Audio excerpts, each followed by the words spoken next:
ఉత్తర Korea నియంతగా యుద్ధ పిపాసిగా Kim ప్రపంచానికి సుపరిచితుడే. ప్రజలను అష్టకష్టాలు పెట్టి తనదైన నియంతృత్వాన్ని ప్రదర్శిస్తూ బాంబుల మీద మాత్రమే దృష్టి సారిస్తూ అమెరికా లాంటి దేశాల ఆంక్షలు ఎదుర్కొంటూ నిత్యం వార్తల్లోనే ఉంటాడు కిమ్. ఉత్తర కొరియాలో ప్రజాస్వామ్యం అనేది ఉండదు. కమ్యూనిస్టు దేశం కాబట్టి అక్కడ కిమ్ కుటుంబానిదే పెత్తనం. పైగా కిమ్ది విపరీతమైన మనస్తత్వం.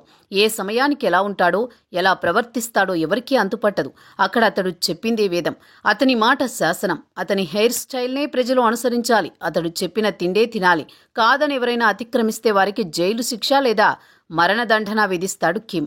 నిత్యం వార్తలో నిలవడం కిమ్కు కొత్త కాదు. తాజాగా గ్లోబల్ మీడియాలో కిమ్ గురించి విపరీతంగా ప్రస్తావన వస్తోంది. దానికి కారణం అతడి వ్యక్తిగత భద్రతా సిబ్బంది వ్యవహరించిన తీరు. ఇటీవలి కాలంలో కిమ్ ఆరోగ్యం బాగాలేదని వార్తలొచ్చాయి. అయితే వాటిని ఉత్తర కొరియా మీడియా ఖండించింది. గిట్టని శక్తులు చేస్తున్న ప్రచారమని మండిపడింది. కిమ్ ఆరోగ్యంగా ఉన్నారని, అద్భుతంగా ఉన్నారని పేర్కొంది. చైనా విక్టరీ పరేడ్ డే సందర్భంగా కిమ్కు ఆహ్వానం అందింది. దీంతో ఆయన తన వ్యక్తిగత భద్రతా సిబ్బందితో కలిసి చైనా వెళ్లిపోయారు. ఈ క్రమంలో అక్కడ రష్యా అధిపతి పుతిన్ కిమ్ భేటీ అయ్యారు. రెండు దేశాలకు సంబంధించిన వాణిజ్యం, ఇతర వ్యవహారాల గురించి చర్చలు జరిగాయి.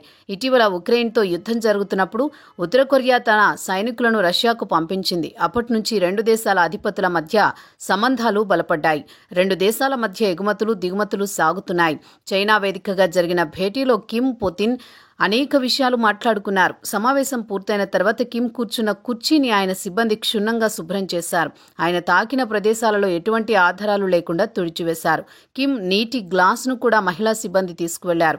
కిమ్ డిఎన్ఏ ఇతరులకు చిక్కకూడదనే ఇలా చేసినట్టు తెలుస్తోంది. ఇటీవల అమెరికా అధ్యక్షుడితో రష్యా అధిపతి భేటీ అయ్యారు. చివరికి పుతిన్ వ్యర్థాలను కూడా ఆయన సిబ్బంది వెంట తీసుకువెళ్లారు. ఇప్పుడు కిమ్ వ్యక్తిగత సిబ్బంది కూడా అలానే చేయడంతో ఏదో జరుగుతోందని అనుమానం వ్యక్తమవుతోంది.